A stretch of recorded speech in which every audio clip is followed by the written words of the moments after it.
കാത്തു നിൽക്കു ഞാനീ പുത്തലഞ്ഞ ചോട്ടിൽ. സിനിമ റിലീസ് ആകാനൊന്നും സാഹചര്യം ആയില്ല. മോഹം കൊണ്ടു ഞാൻ ദൂരേതോ മൊബൈൽ തരാന്നും പറഞ്ഞുകൊണ്ട് വീടിനകത്ത് കയറി. പിന്നെ അവരെ കണ്ടിട്ടേ ഇല്ല. മലർക്കൊടി പോലെ വന്ന തുടി പോലെ.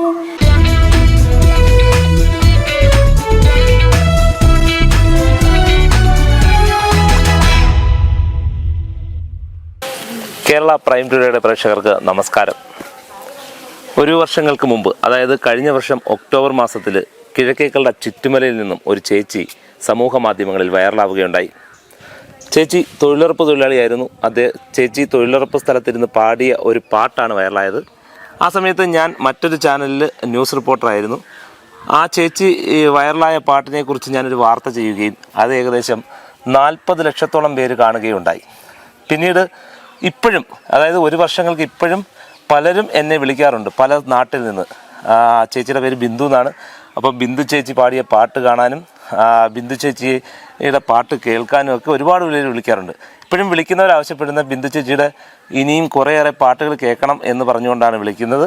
അപ്പം അതുകൊണ്ട് തന്നെ കേരള പ്രൈം ടുഡേ ബിന്ദു ചേച്ചിയുടെ കുറേ ഏറെ പാട്ടുകൾ കേൾപ്പിക്കാനുള്ള ഒരു പരിപാടിയാണ് ഇപ്രാവശ്യം നമ്മൾ ഈ വീഡിയോയിലൂടെ ചെയ്യുന്നത്. നമുക്ക് ബിന്ദു ചേച്ചിയുടെ വീട്ടിലേക്ക് പോകാം. ബിന്ദു ചേച്ചിയുടെ വീടിന് മുന്നിലാണ് ഞാൻ നിൽക്കുന്നത്. നമുക്ക് ചേച്ചിയെ അവിടെ പോയി നമുക്ക് വിളിക്കാം. ബിന്ദു ചേച്ചി, അപ്പം ബിന്ദു ചേച്ചി നമുക്കൊപ്പം ബിന്ദു ചേച്ചിയുടെ വീട്ടിലാണ് നിൽക്കുന്നത്. ബിന്ദു ചേച്ചി എന്തുണ്ട്, സുഖമാണോ? സുഖം. എല്ലാരും മറന്നിട്ടെന്നായിരിക്കും. അത് ശരി, ഞങ്ങളാരും മറന്നിട്ടില്ല. ഒരു വർഷം കഴിഞ്ഞില്ലേ? ഒരു വർഷം ആവാൻ പോകുന്നു. ഏകദേശം ഒക്ടോബർ 7-ാം തീയതി ആകുമ്പോഴത്തേക്കും ഒരു വർഷം ആവും. എന്ത് തോന്നുന്നു? ഒരു വർഷക്കാലം ഇറങ്ങി വരും ചേച്ചി, നമുക്ക് അങ്ങോട്ട് നിൽക്കാം. അപ്പം ബിന്ദു ചേച്ചിയാണ് ഇന്ന് നമ്മളോടൊപ്പം ചേരുന്നത്. ഒരു വർഷങ്ങൾക്ക് മുമ്പ് സമൂഹ മാധ്യമങ്ങളിലൂടെ തൊഴിലുറപ്പ് തൊഴിലാളിയായ ചേച്ചി തൊഴിലുറപ്പ് സ്ഥലത്തിരുന്ന് പാടിയ പാട്ട് വലിയ രീതിയിൽ വൈറലാവുകയും ആ വൈറൽ ആകാൻ ഒരു കാരണക്കാരൻ കൂടിയായ അത് ഞാനാണ് എന്ന് ഉള്ളതിൽ ഞാനും അതിൽ അഭിമാനം കൊള്ളുന്നു, ചേച്ചിയെ വൈറലാക്കാൻ സാധിച്ചതിൽ. അപ്പം ചേച്ചി ആണ് ഇന്ന് നമ്മളോടൊപ്പം ചേരുന്നത്. അങ്ങനെ ബിന്ദു ചേച്ചിയുടെ കുറേയേറെ വിശേഷങ്ങൾ നമുക്കറിയാം. അപ്പം എല്ലാ പ്രേക്ഷകരും ബിന്ദു ചേച്ചിയുടെ പാട്ട് കേൾക്കാനാണ് ഏറെ കൊതിയോടുകൂടി എന്നെ വിളിക്കാറുള്ളത്. കഴിഞ്ഞ 2 ദിവസം മുമ്പ് വരെ പാലക്കാട് നിന്ന് ഒരു തൊഴിലുറപ്പ് ചേച്ചി എന്നെ വിളിക്കുകയുണ്ടായി. അപ്പോൾ പറയുണ്ടായി ബിന്ദു ചേച്ചിയുടെ പാട്ട് ഇനിയും കൂടുതൽ കേൾക്കാൻ ആഗ്രഹിക്കുന്നു എന്നൊക്കെ പറയുണ്ടായി. ഏകദേശം ഒരു 1000കണക്കിന് ആളുകളാണ് എന്നെയും ഞാൻ മുമ്പ് വർക്ക് ചെയ്തിരുന്ന ഓഫീസിലുമായിട്ടൊക്കെ ബിന്ദു ചേച്ചിയുടെ പാട്ട് കേട്ടതിന് ശേഷം വിളിച്ചുകൊണ്ടിരുന്നത്. ബിന്ദു ചേച്ചിക്ക് സിനിമയിൽ പാടാൻ ആ സമയത്ത് അവസരം കിട്ടി. അതിൻ്റെയൊക്കെ വിശേഷങ്ങൾ നമുക്കറിയാം. നമുക്ക് ആദ്യം ബിന്ദു ചേച്ചിയുടെ ഒരു പാട്ട് കേട്ട് തുടങ്ങാം. ബിന്ദു ചേച്ചി, അന്ന് തൊഴിലുറപ്പ് തലത്ത് പാടിയ ആ പാട്ടൊന്ന് പാടുവോ?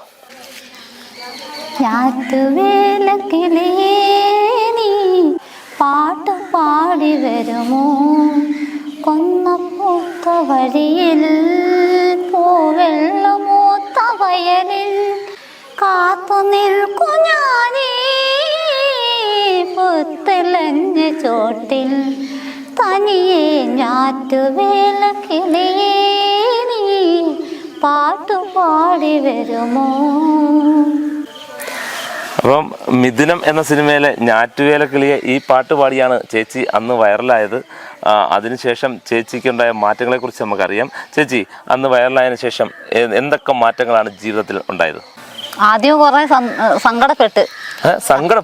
സങ്കടപ്പെട്ട് എല്ലാരും പറഞ്ഞ കളിയാക്കുക എടുക്കുകയും ചിത്രം വരുന്നത് അങ്ങനെ വഴിനീള കുടിയന്മാരും അവരെല്ലാം കൂടെ ഭയങ്കര സംസാരമൊക്കെ ആയിരുന്നു. ഇനി ചാനൽ കിട്ടാൻ വേണ്ടി ഇങ്ങനെ കൂടെ വന്ന് കിടന്ന് ശല്യം ചെയ്യുക, നീ നിന്റെ പണി നോക്കുന്ന പറഞ്ഞുകൊണ്ട് എല്ലാവരും എന്നെ വരുന്ന പറയെടുക്കുകയും ചെയ്തു.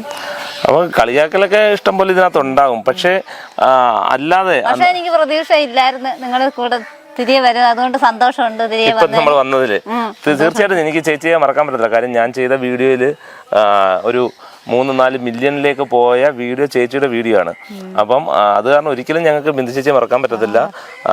ഞാൻ മുമ്പ് പ്രവർത്തിച്ച സ്ഥാപനത്തിനും ബിന്ദു ചേച്ചിയെ മറക്കാൻ പറ്റില്ല. കാര്യം ആ സ്ഥാപനം കേരളത്തിന്റെ വിവിധ മേഖലയിൽ മലയാളികളുള്ള സ്ഥലങ്ങളിലെല്ലാം അറിഞ്ഞത് ആ ഒരു വീഡിയോയുടെ കൂടിയാണ്. ആ സമയത്ത് ചേച്ചിക്ക് സിനിമയിൽ പാടാൻ ഒരവസരം കിട്ടുകയുണ്ടായി. ഒരു സംവിധായകൻ ചേച്ചിയെ നേരിട്ട് വിളിക്കുകയൊക്കെ ഉണ്ടായി. എന്താണ് അതിൽ പറ്റിയത്? അത് ഇനി എൻ്റെ എന്തെനിക്ക് അറിയത്തില്ല. അത് സിനിമ റിലീസ് ആകാനൊന്നും സാഹചര്യം ആയില്ല. അതിന് ഷൂട്ടിംഗ് നടന്നോ? ഷൂട്ടിംഗ് ഒക്കെ നടന്നൊന്നുമില്ല, പിന്നെ പോകാൻ പറ്റിയില്ല. ആ സിനിമ നടക്കാൻ ഞാൻ പറഞ്ഞ എങ്ങനെയാണ്, ആ സിനിമ നടന്നില്ല. അപ്പൊ ചേച്ചിക്ക് ഒരു അവസരം ലഭിച്ചു, പക്ഷെ ആ സിനിമ നടക്കാതെ പോയി. ചേച്ചിയുടെ നിർഭാഗ്യമോ എന്തോ കൊണ്ട് ആ സിനിമ നടക്കാതെ പോയി. പക്ഷെ സംസ്ഥാനത്താകമാനം ചേച്ചി ഒന്ന് വൈറലായി. പിന്നീട് ഉണ്ടായ, അതായത് സമൂഹത്തിൽ നിന്ന് ചേച്ചിക്ക് കിട്ടിയ പ്രോത്സാഹനങ്ങളൊക്കെ എങ്ങനെയായിരുന്നു? ഇഷ്ടംപോലെ പ്രോത്സാഹനം കിട്ടി. മന്ത്രിമാരും ബാലഗോപാലനമ്മ, പിന്നെ കോവൂർ കുഞ്ഞമ്മൻ, ഇവരെല്ലാ മന്ത്രിമാരും വന്ന് എനിക്ക് ആദരവ് തന്ന് 6-7 ആദരവ് തന്ന് നല്ല സന്തോഷമായി. പാടാൻ എവിടെയെങ്കിലുമൊക്കെ പാടാൻ പോയിട്ടുണ്ടോ? പിന്നെ മുക്കട, പിന്നെ കുണ്ട്രം മുക്കട ഗാനമേളക്കാരുടെ കൂടെ പോയി ഒരു പാട്ട് പാടി. പിന്നെ ചാനലുകാർ വരുമ്പോഴെല്ലാവരും പാടിച്ചായിരുന്നു എന്നെ കൊണ്ട്. സന്തോഷം ഉണ്ടായിരുന്നു അന്ന്. അത് ശരിയാ.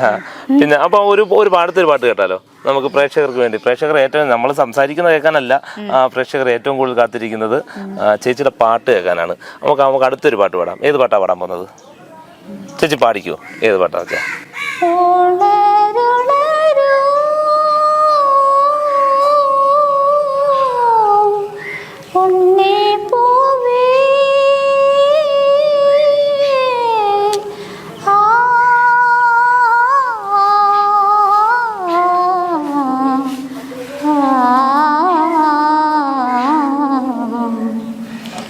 കരിങ്കൊടി തണലത്തു കാറ്റിലെ കിളിപ്പെണ്ണിൻ കവിതകൾ തുറങ്ങുന്ന പൂവേ, കവിതകൾ തുറങ്ങുന്ന പൂവേ, കല്ലിക്കൊയ്ത്തോടത്തൊരു കതിരണി വയലിന് അള്ളിയാട്ടം കാണടി കാറ്റേ, ഉണരുണരൂ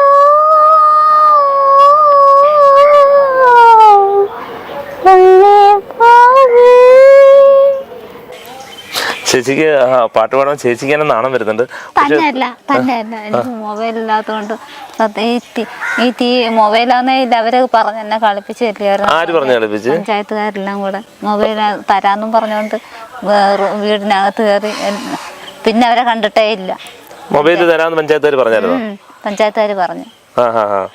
പിന്നെ അവരെ കണ്ടിട്ടേ ഇല്ല. അന്ന് ആ പറച്ചിലേ ഉള്ളായിരുന്നു. അത് ശരി. അപ്പൊ ചേച്ചി, നമുക്ക് വീട്ടുവിശേഷങ്ങളിലേക്ക്, വീട്ടില് ചേച്ചിക്ക് ആരൊക്കെയാണുള്ളത്? എനിക്ക് 2 മക്കള്, ശ്രുതി അമ്മും, 2 പെൺകുട്ടികളാണ്. വീട്ടിലാരുമില്ല, ഞാനും മക്കളും മാത്രമേ ഉള്ളൂ. ശരി. കുടുംബജീവിതം? അവര് അപ്പ പണ്ട് കളഞ്ഞിട്ട് പോയതാ. ചേച്ചി ഉപേക്ഷിച്ച് പോയതാ? മക്കളമാർക്ക് എത്ര വയസ്സുള്ളപ്പോഴാ? ചെറിയ പ്രായത്തിലേ പോയി. ഇപ്പൊ അയാൾക്ക് 26 വയസ്സുണ്ട് മൂത്താക്ക്, മോക്ക് 23 ഉണ്ട്. ശരി. അന്ന് നിങ്ങളെ ഉപേക്ഷിച്ച് അദ്ദേഹം പോയി. അതിനുശേഷം നിങ്ങൾ പിന്നെ തിരക്കിട്ടേ ഇല്ല. പിന്നെ നമ്മള് വീട്ടു ജോലി ചെയ്ത് നമ്മള്, അതായത് മക്കളമാരെ ചേച്ചി വീട്ടു ജോലി ചെയ്ത് വളർത്തി. അപ്പം അതിന്റെ ഇടയ്ക്കാണ് തൊഴിലുറപ്പ് വന്നത്. തൊഴിലുറപ്പിൽ ഇപ്പൊ പോകുന്നുണ്ടോ? പോന്നു. തൊഴിലുറപ്പിൽ തൊഴിലുറപ്പിൽ പോയി പാട്ട് പാടാറുണ്ട് ഇപ്പം? പാടിയിട്ടില്ല, എന്നാലും എല്ലാരും വന്ന് എന്റെ വട്ടം കൂടും. പാട്ട് പാടാൻ അപ്പം എന്റെ അടുത്ത് വരും.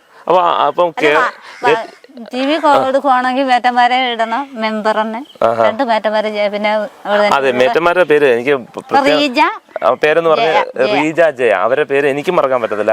അവരാണ് ചേച്ചിയുടെ പാട്ട് അന്ന് റെക്കോർഡ് ചെയ്തതും. അന്ന് ഇവിടുത്തെ മെമ്പർ രതീഷ് മെമ്പറാണ് എനിക്ക് ആ വീഡിയോ അയച്ചു തന്നതും. ആ വീഡിയോ നമ്മൾ അന്ന് ചാനൽ വഴി കാണിച്ചതൊക്കെ. അപ്പം ഇപ്പം തൊഴിലുറപ്പിൽ പാട്ട് പാടാറുണ്ട്. കേരളത്തിൽ നിന്ന് ഏറ്റവും കൂടുതൽ എന്നെയും എൻ്റെ സ്ഥാപനത്തിൽ അന്നത്തെ സ്ഥാപനത്തിലേക്ക് വിളിച്ചിരിക്കുന്ന ഏറ്റവും കൂടുതലും തൊഴിലുറപ്പ് തൊഴിലാളികളാണ്. അപ്പം ആ കേരളത്തിലെ തൊഴിലുറപ്പ് തൊഴിലാളികൾക്ക് വേണ്ടി ഒരു പാട്ട് പാടാവും, ഒരു നല്ല പാട്ട്. പറയൂ പ്രിയമാനസനവിടെ, ഓ പ്രിയ സഖിഗംഗേ, മാനസ സരസൻ അക്കരയോരു മായായ വനിയജാ,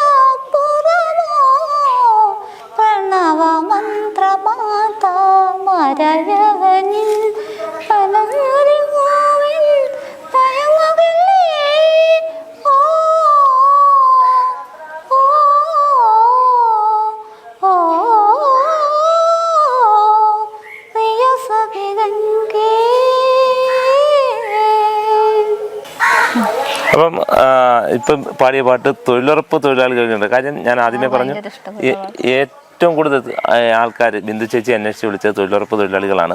അപ്പോൾ തന്നെ തൊഴിലുറപ്പ് തൊഴിലാളികൾക്ക് വേണ്ടിയാണ് ഈ പാട്ട് ചേച്ചി ഡെഡിക്കേറ്റ് ചെയ്തിരിക്കുന്നത്. അപ്പോൾ ഇനി കൂടുതൽ വിശേഷങ്ങൾ നമുക്കറിയാം. ഇന്നെന്താ തൊഴിലുറപ്പിന് പോയില്ലേ ചേച്ചി? പോയില്ല, അതിൻ്റെ അല്ല, എൻ്റെ ആങ്ങളമാര് മക്കളൊക്കെ ഇന്നലെ വന്നു. അപ്പോൾ വീട്ടിൽ വിരുന്നുകാരുണ്ടായതുകൊണ്ട് ചേച്ചി ഇന്ന് തൊഴിലുറപ്പ് പോകാനാണ്. അതുകൊണ്ടാണ് നമുക്കിന്ന് ചേച്ചിയെ കിട്ടിയത്. തൊഴിലുറപ്പിന് പോയാൽ കിട്ടാൻ വലിയ പാടാണ് കേട്ടോ. കിട്ടാൻ പാടാ. ഇന്ന് ഞാൻ രാവിലെ മേറ്റിനെ വിളിച്ചു. മേറ്റാണ് പറഞ്ഞ് ഇന്ന് വന്നില്ല തൊഴിലുറപ്പിന്, വീട്ടിൽ കാണും എന്ന് പറഞ്ഞു. അങ്ങനെയാണ് നമ്മളിവിടെ എത്തിയത്. ചേച്ചി, പിന്നെ ആരൊക്കെയാണ് ചേച്ചിക്ക് അനുമോദനങ്ങളുമായി, ഏതൊക്കെ സംഘടനകൾ എത്തി? 6 ടീമുകാർ വന്നു. ആരൊക്കെയാണത്? അവര് ഞങ്ങളുടെ സമുദായത്തിൽ നിന്ന് വന്നു. പിന്നെ ബാലഭവനൊക്കെ മന്ത്രിയുടെ ബ്ലോക്ക് പഞ്ചായത്ത് വെച്ച്, പിന്നെ കമ്മ്യൂണിറ്റി ഹാളിൽ വെച്ച് പിള്ളേർ ജയിച്ചായിരുന്നു. പ്ലസ് ടു പാസ്സായവർക്ക് ഫുട്ബോൾ പിള്ളേർക്കൊക്കെ അല്ല ആദരവ് ഞാനാ കൊടുത്തു. ചേച്ചിയാണ് കൊടുത്തത്, സമ്മാനം കൊടുത്തത്. മൊമെന്റും പിന്നെ സർട്ടിഫിക്കറ്റ് എന്നെ കൊണ്ട് കൊടുപ്പിച്ചു. സന്തോഷം തോന്നി? വളരെ സന്തോഷം തോന്നി. ചേച്ചി ഇതൊക്കെ പറയുമ്പോഴും ചേച്ചിക്ക് നല്ല നാണം വരികയാണ്. കാര്യം തൊഴിലുറപ്പ് തൊഴിലാളിയായ ചേച്ചി ഒറ്റ പാട്ട് കൊണ്ട് കേരളത്തിന്റെ ജനഹൃദയങ്ങൾ സ്ഥാനം നേടിയ ചേച്ചിയാണ്. അപ്പം ഇനി നമുക്കൊരു അടുത്തൊരു പാട്ടിലേക്ക് കടക്കാം. ചിത്ര ചേച്ചി കമന്റ് ഇട്ടായിരുന്നു, പറഞ്ഞായിരുന്നു എൻ്റെ അടുത്ത് മേറ്റന്മാരെ. ചിത്ര ചേച്ചി എന്തോ കമന്റ് ഇട്ടാ? ഞാൻ അറിയില്ല. നല്ല സ്വരമായിരുന്നു, അതിനെ ഒന്ന് പുറത്ത് കൊണ്ടുവരണം, അതിനെ തള്ളിക്കളയരുത്. ചിത്ര ചേച്ചി ചേച്ചിയുടെ ഏതോ ഒരു വീഡിയോയ്ക്ക് ചിത്ര ചേച്ചി കമന്റ് ഇട്ടിട്ടുണ്ടെന്നാണ് ചേച്ചി പറയുന്നത്. 3 ഉണ്ടെന്ന് പറഞ്ഞു. ശരിയാ. അപ്പം നമുക്ക് അടുത്തൊരു പാട്ടിലേക്ക് പോകാം. ചേച്ചിയുടെ അടുത്തൊരു പാട്ട് ഏത് പാട്ടാ ചേച്ചി വേണം? മോഹം കൊണ്ടു ഞാൻ ദൂരേതോണം പുത്തനാൾ മധു തേടിപ്പോയി ദൂരെ വീണ്ടും തളിരാർന്ന പൂവനങ്ങൾ. മോഹം കൊണ്ടു ഞാൻ ദൂരേതോണം പുത്തനാൾ മധു തേടിപ്പോയി. ഓക്കെ, ചേച്ചിയുടെ അടുത്തൊരു പാട്ടും പ്രേക്ഷകർ കേട്ടു കഴിഞ്ഞു. ഇതാണ് കല്ലടയിലെ എന്താ പറയുന്ന വാനമ്പാടി എന്നൊക്കെ വേണമെങ്കിൽ നമുക്ക് വിശേഷിപ്പിക്കാം.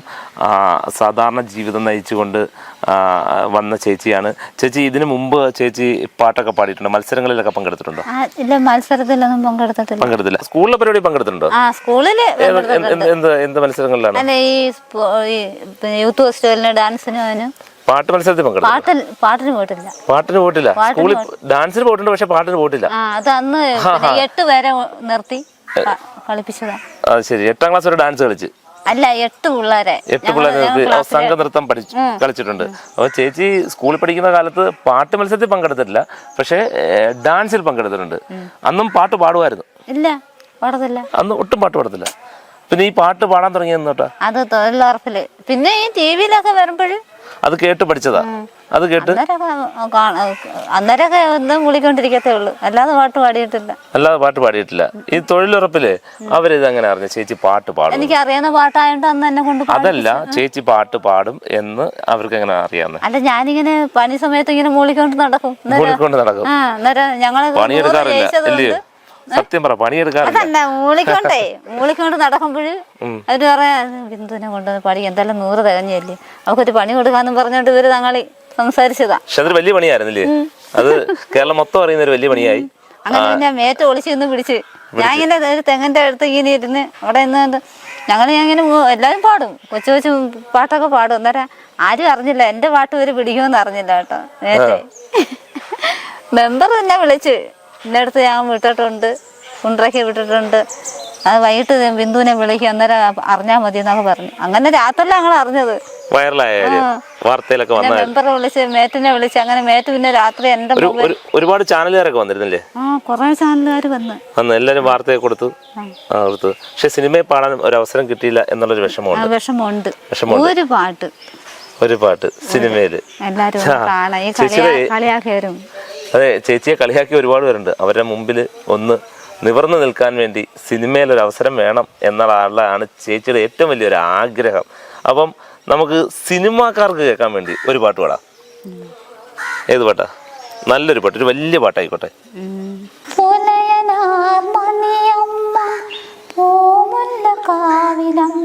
കലമാ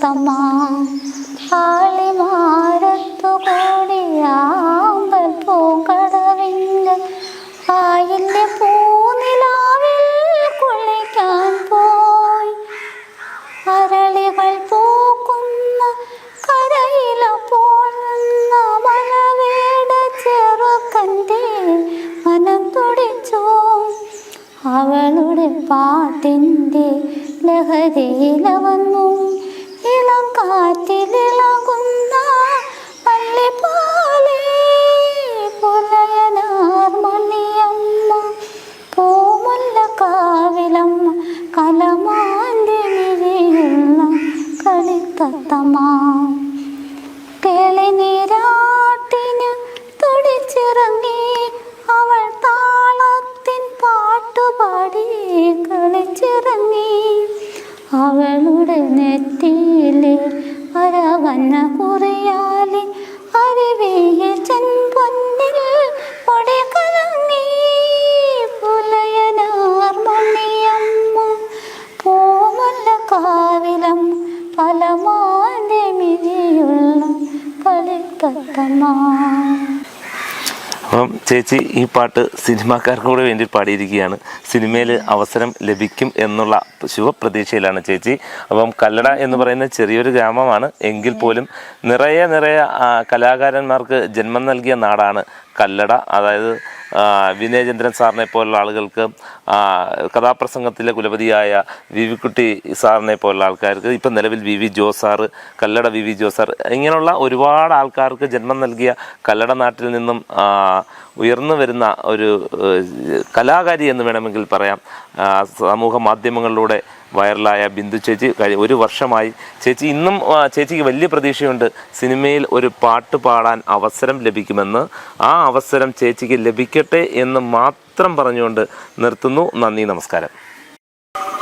മലർക്കൊടി പോലെ വന്ന തുടി പോലെ മയങ്ങൂ നീ എന്മണി മേലെ മയങ്ങൂ നീ എന്മണി മേലെ അമ്പിളി നിന്നെ പുൽകി അമ്പരം പുകി ഞാൻ മേഘമാ നിറസന്ധ്യ ഞാനാരോ മലേ കിടന്നിന്നിൽ നീ ഒരു കുന്താരമായി ഉറങ്ങൂ കനവു കണ്ടുണരാനായുഷസണയുമ്പോൾ മലക്കുടി പോലെ വന്നക്കുടി പോലെ അരിരോ അരിരാരോ അരിരോ